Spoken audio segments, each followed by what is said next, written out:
Entrepreneur association Noida की सबसे पुरानी संस्था है। 1978 में इसका गठन हुआ और आज नोएडा की एक स्मारिका जारी की गई है। क्या है स्मारिका? हम मिलते हैं नोएडा एंटरप्रेन्योर एसोसिएशन के अध्यक्ष विपिन मल्हन जी से। मल्हन जी, जो आज स्मारिका जारी की गई है वो उसमें क्या खासियत है, उसके कितने उसमें संपर्क नंबर हैं और क्या है उसका उद्देश्य है?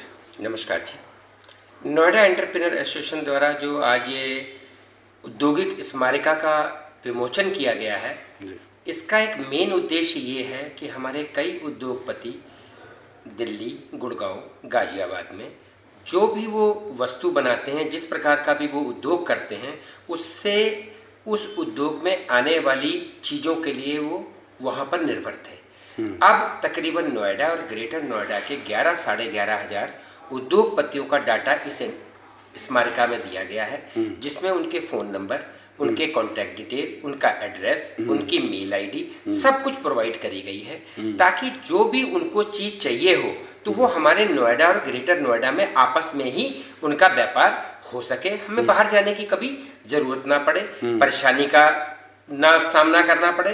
और दूसरी बहुत सारी दिक्कत आती थी कि लेन देन की, माल आ गया, माल चला गया, पैसे नहीं मिल रहे हैं। क्योंकि नोएडा एंटरप्रेन्योर एसोसिएशन के मैक्सिमम सदस्य हैं, तो उसमें एक थोड़ा सा चेक भी रखा गया है कि किसी के साथ इस प्रकार की भी परेशानी ना हो। अच्छा, तो इसका फायदा बेसिकली जो हमारे आपस में एक समन्वय होगा, प्लेटफॉर्म बनेगा ये।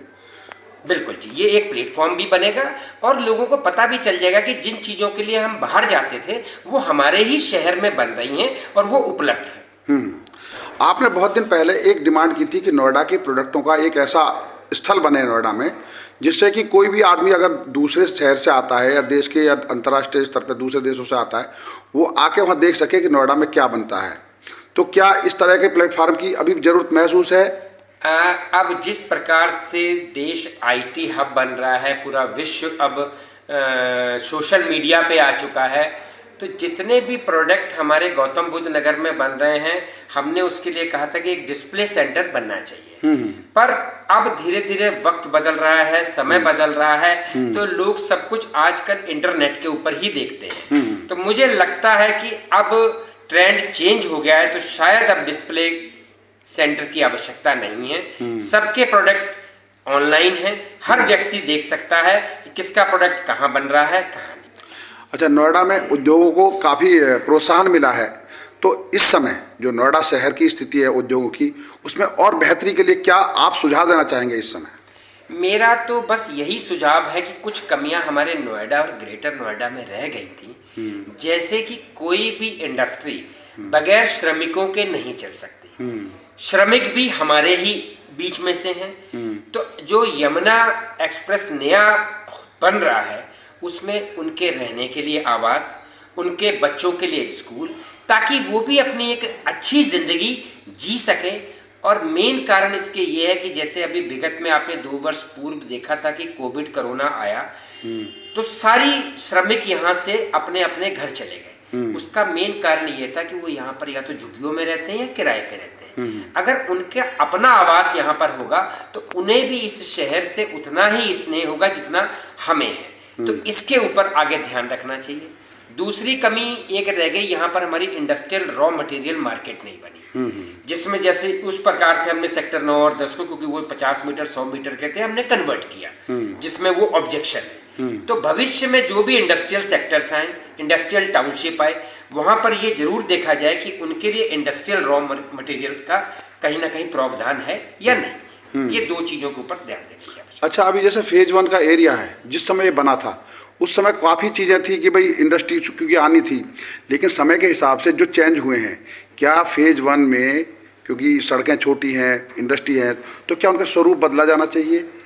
अब कायदे से तो जिस टाइम 1976-77 में ये बना, उस टाइम तो प्राधिकरण की ये सोच थी किसी भी प्रकार से कोई भी इन्वेस्टर यहाँ पर आ जाए, चाहे वो कोई भी काम कर ले। अब स्वरूप बदल गया, अब डिमांड एक लैंड की अलग हो गई है। तो इनको तो अब एक कैबिनेट से पास करना चाहिए कि जिस प्रकार की multi speciality land use industry में आ जाना चाहिए कि कोई भी व्यक्ति किसी भी प्रकार का यहाँ पर काम कर सकता है, क्योंकि 50 मीटर 100 मीटर 200 मीटर की यहाँ पर इकाइयां हैं 80%। तो इनमें तो ये मिक्स लैंड यूज की पॉलिसी आ जानी चाहिए। अच्छा, सेक्टर 9 को लेकर आप भी काफी दिन से प्रयास करते रहे हैं और वो जो मार्केट है नहीं, तो सेक्टर 9 को लेकर आपने भी पिछले दिनों मुद्दा उठाया था, उस बारे में क्या है अभी तक आपका कहना? देखिए, सेक्टर 9 हमारी मजबूरी है। अगर यहाँ पर उद्योग चलाने हैं तो सेक्टर 9 के बिना हम अपने उद्योग नहीं चला सकते, क्योंकि वो हमारी इंडस्ट्रियल रॉ मटेरियल मार्केट है। हम पिछले 20-22 वर्षों से सरकार से भी निवेदन कर रहे हैं, यहाँ के प्राधिकरण से भी निवेदन कर रहे हैं कि कुछ इसका इंडस्ट्रियल यूज चेंज हो जाना चाहिए और उसके ये प्रॉपर चार्जेस ले लें, ताकि वो भी हमेशा के लिए परमानेंट हो जाए और हम लोगों को भी कोई दिक्कत भविष्य में ना आए। इस संबंध में नोएडा प्राधिकरण से जो बातें हुई अब तक, उसमें क्या रिस्पांस मिला, किस तरह का रुझान? पिछले 20-22 वर्षों से तो यही है कि जी फाइलें घूम रही हैं, पत्रावली चल रही है, पर अभी तक किसी निष्कर्ष में हम पहुंच नहीं पाए हैं। पर ये निष्कर्ष पे तो एक ना एक दिन पहुंचना ही पड़ेगा, क्योंकि बंद करना या ताला लगाना किसी भी समस्या का समाधान नहीं। नोएडा खबर से बातचीत करने के लिए आपका बहुत बहुत धन्यवाद विपिन भाई।